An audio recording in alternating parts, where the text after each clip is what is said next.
Around this time of year, a lot of our kids kind of get stuck in school. They're tired, they shut down. So I encourage you to check out IXL to jumpstart your child's love for learning at ixl.com/Kirk. IXL is an online learning program that can be used by any student from K to 12, whether they're struggling in a particular subject or if you're homeschooling. IXL uses engaging video tutorials and positive learning games that teach your kids the way your kids learn best and to give your kids control over how they learn and what they learn about, because your kids can explore any topic in any grade level. And our kids thrive on positive feedback, and IXL consistently reinforces success. Make an impact on your child's learning. Get IXL now. Calm Parenting Podcast listeners get an exclusive 20% off an IXL membership when you sign up today at ixl.com/Kirk. So visit ixl.com/Kirk to get the most effective learning program at the best price.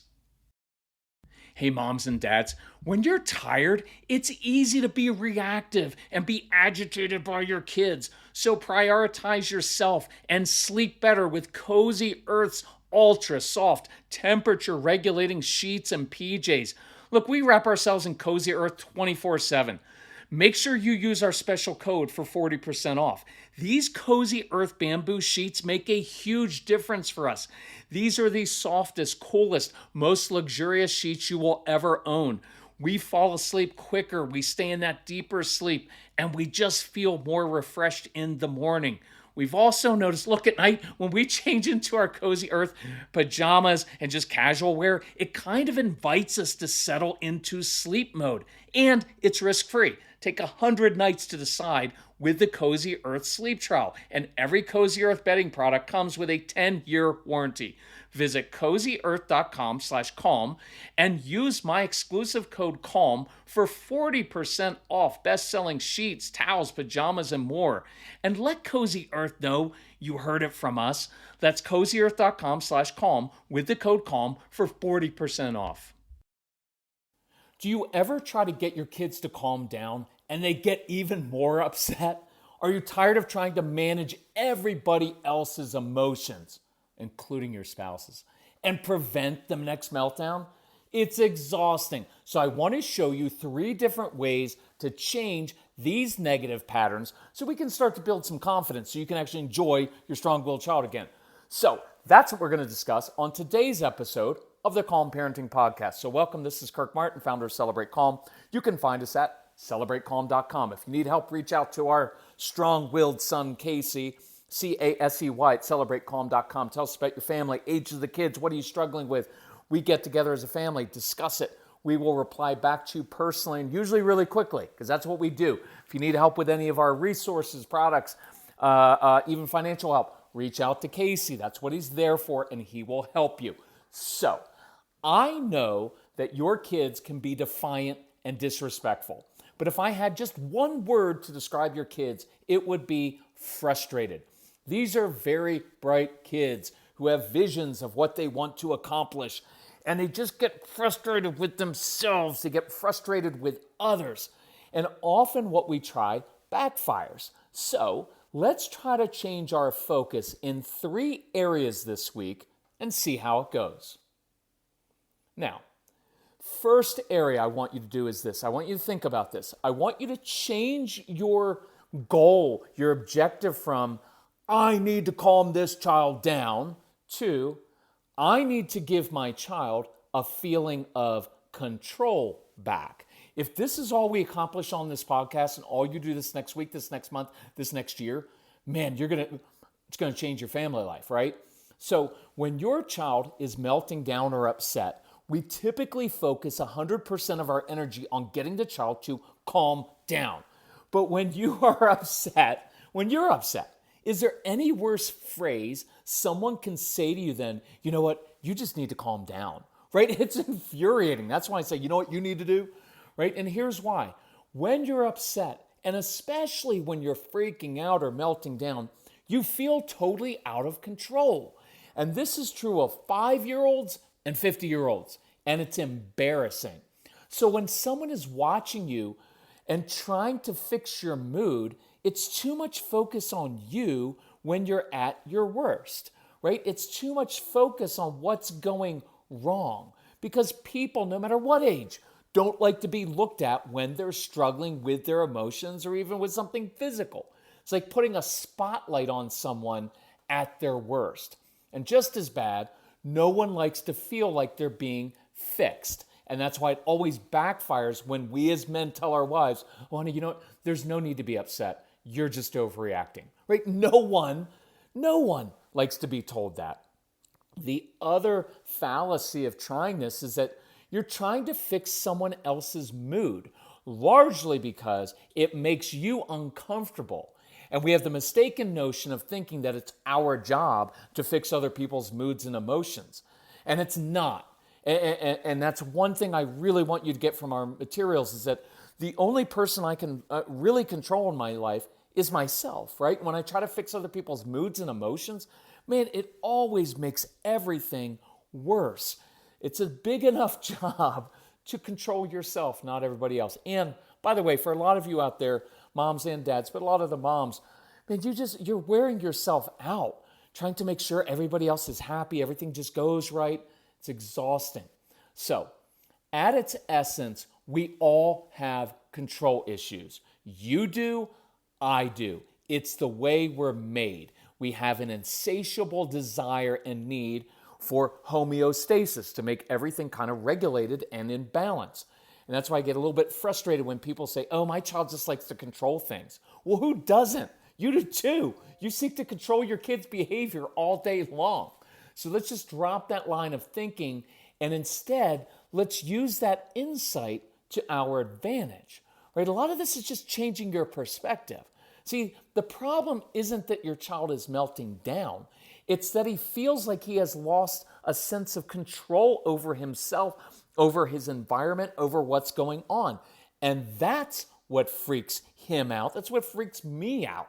So in the moment, instead of just being hell-bent on thinking, I need to calm my child down, change the focus to this. I need to give my child a sense of control back because it's that lack of control or perceived lack of control over the situation that's causing the meltdown in the first place. See, plans changed. He got disappointed or frustrated when things didn't work out as planned. There was a transition he wasn't planning on. Your daughter's overwhelmed or feeling helpless or like a failure with school or homework, right? When a kid starts to feel helpless or like a failure, I can't do this work, I'm dumb, I'm stupid. And no matter what you tell them, it doesn't work because they're already feeling out of control. I don't know how to do this math problem. So you shift your focus from calming your child to giving them something, anything they're in control of. Oh, here's a few examples. Oh man, I'd be frustrated too. Hey, I could really use your help. Could you grab the spaghetti sauce from the pantry and get the top off for me? See, I give them a mission, not a chore. Give them a mission, something they're in control of. Oh, I just remembered the broom in the basement is broken. You think you could find some duct tape and fix that for me? I don't care what it is, right? Just give them a mission of something that they feel in control of. Let me do an example from a recent phone consultation. So we've got this 10-year-old kid named Evan, right? He's got this really busy brain like a lot of your kids, super creative. He envisions things. He likes to control everything around him. That's why some of your kids pick up acorns and put them in their pockets, right? Because I may not be able to control my day, what I have for dinner, what time I go to bed, but I can fidget with these acorns. I can line them up and count them. I can put them in my mouth. I can put them wherever I want. It's something they have control of. It's why your kids are terrible at losing games. It's why you can't play board games with your kids. They're going to change the rules of the game. They're going to cheat or they're going to quit. And why do they do that? Because they're controlling the outcome of the game. Because if I lose at a game, that makes me a loser, right? So when you start to understand your kids and why they do what they do, then you can actually help them. Otherwise, we make all kinds of judgments about our kids. He's just a poor sport, right? She's a control freak. When in reality, they're just seeking homeostasis, and a lot of them just don't have confidence. Quick pitch. You got to listen to the materials. Get the Calm Parenting program or the Get Everything package. I go through literally dozens and dozens of these insights in great detail and what I'm allowed able to do on the app, on the programs that you get in this easy to download app that you can share with your spouse and your family. What you're able to do and what I'm able to do is to go into great depth. See, in a podcast, I get 15, 20 minutes, and that I can hit it from every angle. So Evan knows what's coming up in class, right? They've got to move and they've got to take seats next to other kids.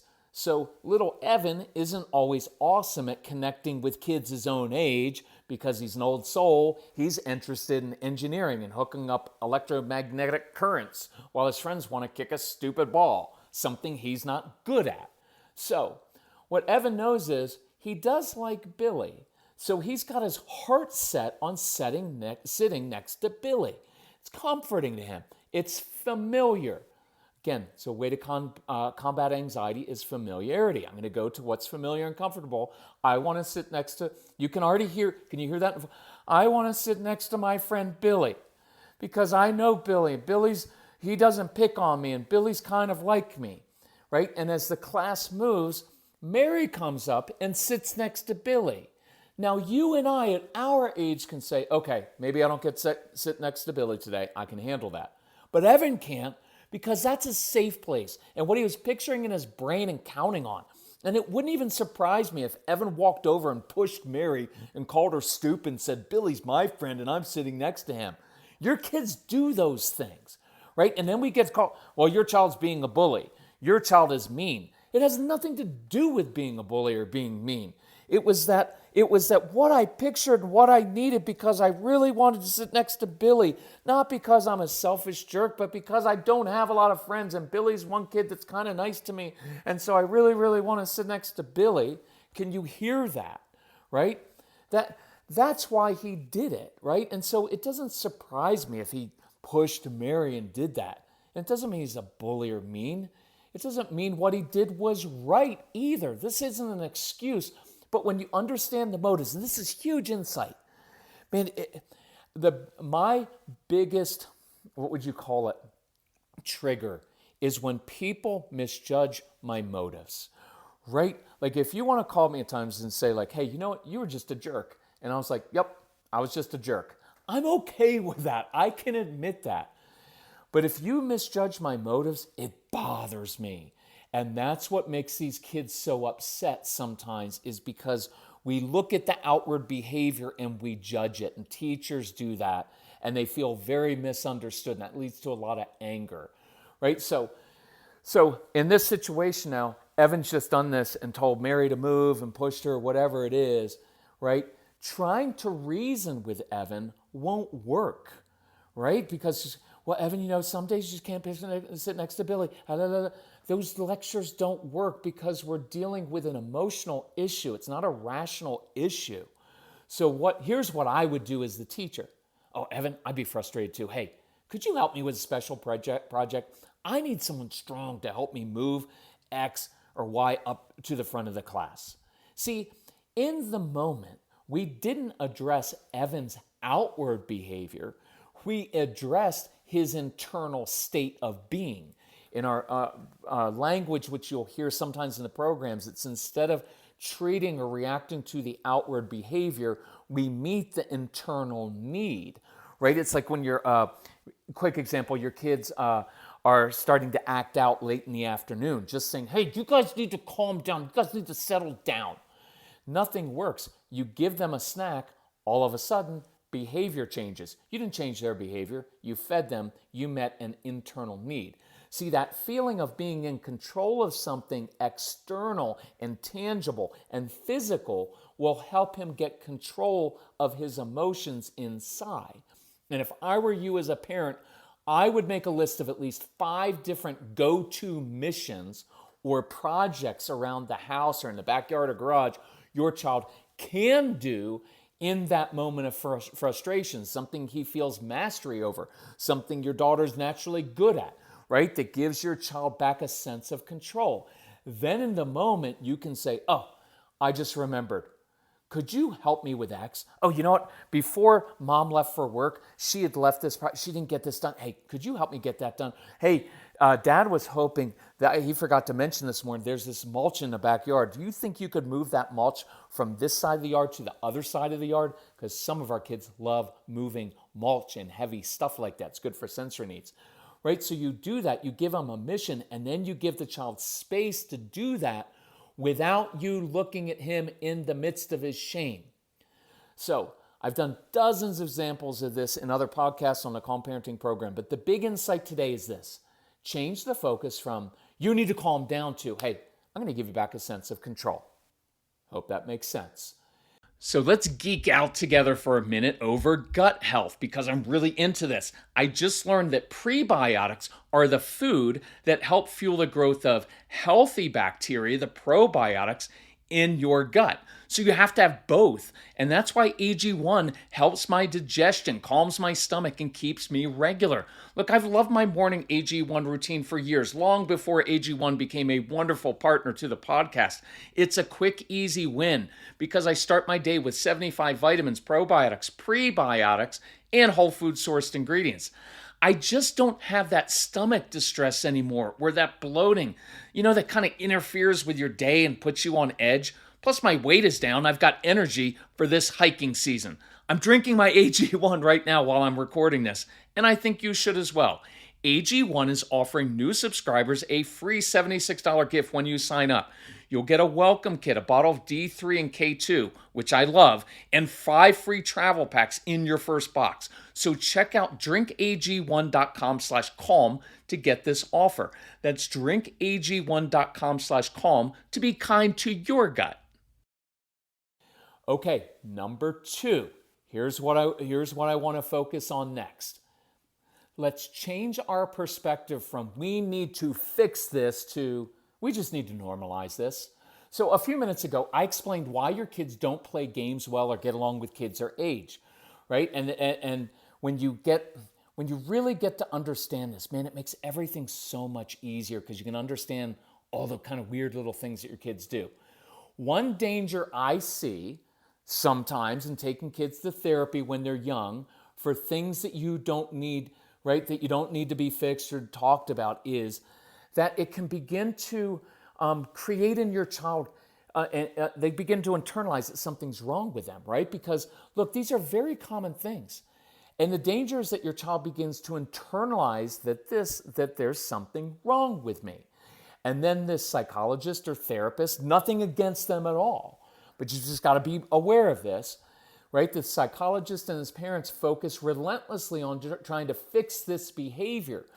And then your child starts to feel helpless to change because everyone's focused on the outward manifestation or behavior instead of getting to the root of it. Does that make sense? I really don't want that. So I'm not saying you should not take your child to see a therapist, but do be aware that if you do, they're going to find all kinds of things that are wrong with your child that I don't think are wrong. Why? Because that's what they're trying to do, right? Ask a military general if we should go into battle, and the answer is probably going to be, of course. Ask a builder if that land is suitable to be built on, of course, right? So all these normal things become some indication of a pathology or a behavior issue. And what it's really coming from is a child who's not confident, who feels less than, knows he's different, struggles to connect with peers, maybe he's flailing a little bit, right? I don't need to fix that. I need to normalize that and then give the child tools to change whatever they want to and need to change. So one of my conversations with kids is, of course you struggle to connect with peers. They're out kicking a soccer ball around and you're figuring out how to get an electrical current to flow between this truck you built and this bridge, right? And there's nothing wrong with that. You're an old soul. You're curious about adult things while they're out doing kid things. That's why you get along so well with adults and older people. Now, it's going to be harder for you now because, see, our system sticks you together for 12 years with only kids your own age. But when you're an adult, you get to pick who you hang out with. And my guess is most of your friends will be a little bit older than you because they're smarter, they're more mature like you are. And I like that about you. So there's no need to feel bad about yourself. It's harder now, but in the long term, it's going to be much easier. Just be you. See, that's a nice reassuring thing to tell a child rather than, you know what, you just really don't fit in with any of your peers. Have you ever noticed that you don't get invited to birthday parties and you sit alone in the cafeteria? Have you ever kind of internalized that maybe there's something wrong with you? Right? I'd rather just tell them the truth because the truth can be very liberating and it provides clarity, right? Here's another one. Of course you change the rules of the game and cheat because when you lose, it makes you feel like a loser. Of course you lie because you have all this energy and dreams and a vision and initiative. And so you jump right into things too quickly and you get in trouble. And then you don't want to get in trouble, so you come up with a lie. That makes sense to me, right? You just need to learn some skills for impulse control, right? That's all. It's not an integrity issue, right? You start to give your kids clarity about how they're made and how they work best.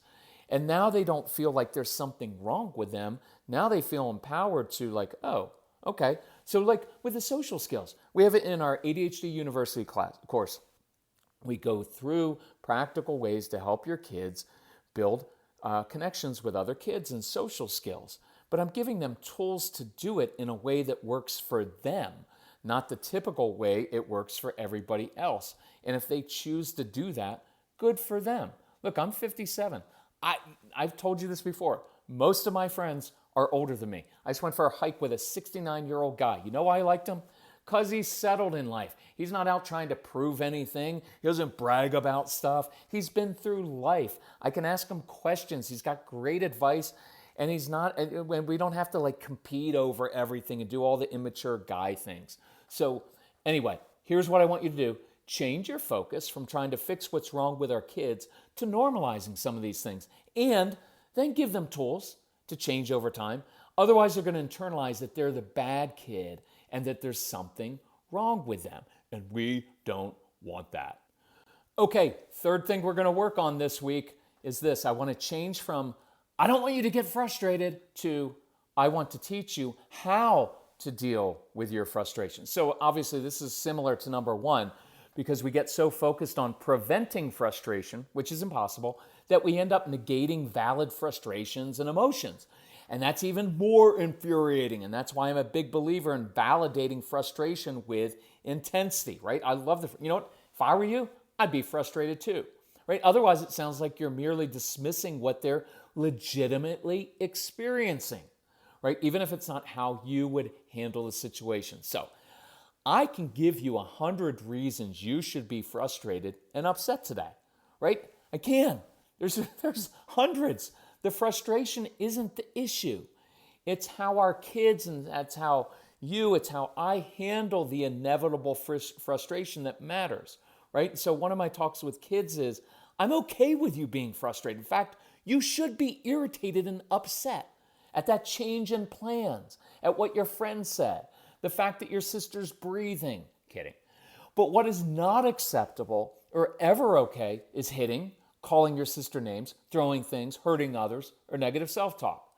So here's a great way to say things to an upset kid who, let's say, whose project doesn't turn out the right way. Of course you're frustrated with this, right? You're frustrated with this toy you're building. Know why? Because you're conscientious. It means you care a lot about making stuff work, especially when you've pictured it in your brain being a certain way, and then it doesn't turn out like that or it's not done right. It really frustrates you. And I like that about you. I like that you care about that so much. It's a great trait. By the way, that is conscientiousness is the number one predictor of life success. And many of your kids are very conscientious, just not at things you want them to do. So, son, daughter, here's what I've discovered in life. When I get frustrated and try to force it to be right, I usually end up breaking it or making it worse. Hey, remember that time I threw my phone down and broke it? Then I was even more upset and I was beating myself up. But what I've learned is when I walk away for even 7 minutes and do something else, when I come back, I can see things more clearly and it works so much better. So, hey, listen, I'm going to run up to the store, get some gas and grab a couple things. If you want to come with me, we could grab a snack. Just meet me in the car if you're up for that. See, here's why I like it. You're not making him do it. You're leading. You're inviting. You're giving perspective. You're not telling him what to do. You're saying, here's what I've discovered. You even made it about you. Hey, remember that time that I threw X across the room and it broke? Now I was beating myself up for that. I'm mad because the original thing wasn't working, and then I broke it. Ugh. Right?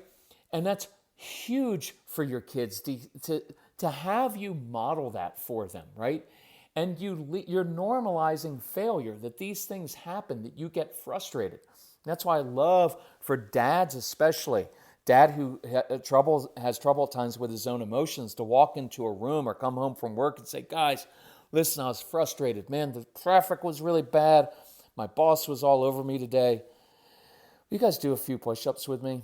And then you hit the ground. And what your kids begin to internalize and see is this: my dad has bad days. My dad gets really PO'd when things don't go his way. But when he does push-ups. Instead of slamming the door and yelling at us and throwing our Legos in the trash, he does his push-ups. You just modeled that for him. And I'm leading. I like that, right? So there's that quick thing, hey, I'm going to run to the store if you want to come with me. Now you're inviting your child rather than like, you know what you need to do? You need to take a pause for 6 seconds. So the focus becomes, you are going to get frustrated today, right? Just wake your kids up. Hey, something today is going to frustrate you. One of your plans isn't going to work out. How you deal with that inevitable frustration when things don't go your way, when your vision doesn't get carried out, when plans change suddenly, when you're in the middle of doing things, when you lose a board game, when you sense an injustice, that's what we need to work on. How are you going to deal with that, right? And give examples from your own life, right? Here's one. Hey, have you ever noticed that my tone of voice changes and I kind of snap when I come home and I see stuff lying over the floor or things out of place? That's because I like things to be orderly. It makes my brain feel at ease. So we're actually a lot alike. Or maybe you say, hey, have you ever noticed that before bed, I always clean the kitchen sink and make sure everything's put away? That's because when things on the outside aren't in place, it makes me feel kind of anxious and irritated inside. So putting away the dishes or cleaning the sink, that makes me feel like at least some things in my life are predictable, in place. Because when things feel out of control, that's when we get anxious and snap and get upset. It's just normal, right?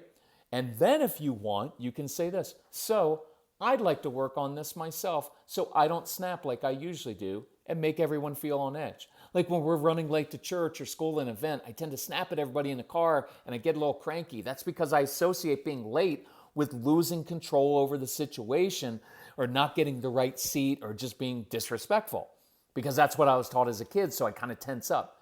How do you think I could work on that myself? See, you're normalizing this, and instead of reinforcing that only your strong-willed child has issues, we all do. You're being honest and vulnerable. You're modeling the exact behavior and response that you want from your child.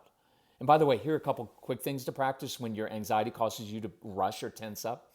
Let someone else, just try this, let someone else cut in front of you when you're driving, or if you're at the post office or at the grocery store. When you're in a hurry sometimes, just let one person cut in front of you, because now you're purposefully controlling your anxiety. You're taking back control of the situation by letting someone cut in front of you. It's a really cool thing by giving back to others. I can tell you in my life when we've been kind of struggling financially, sometimes I will find someone who's struggling even more and give to a charity or to someone else, because that gives me some sense of order there, right?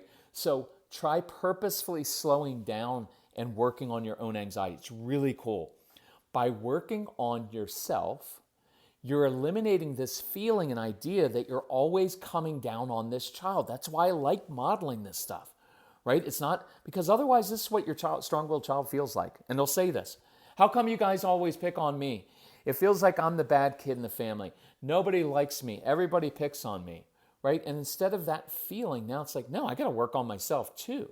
Right? So the child's not internalizing he's the bad child, so we're not teaming up on him. So this week, moms and dads, try changing your focus in 3 areas. Instead of getting your kids to calm down, give them something they can be in control of. And let's normalize and explain normal human behavior, right? The normal stuff that they do. I would even encourage you, let your kids listen to our programs and our podcasts and just say, hey, does this sound right? Is this what it feels like inside for you? And by the way, you can have them listen to Casey's program, Straight Talk for Kids. Casey, our son, recorded that. It's a kid talking to other kids about how he learned how to control himself, control his emotions. because they'll listen to another kid, right? So definitely have them listen to that one. Above all, be patient with yourself. Be patient with your child as you model the character traits you want to see in your kids, right? Then you'll see your kids change really, really quickly. So, thank you for listening. Thank you for sharing this podcast with other parents. If you need anything at all, please reach out to us. Reach out to Casey at celebratecalm.com. Let us know how we can help you. Love you all. Talk to you soon. Bye-bye.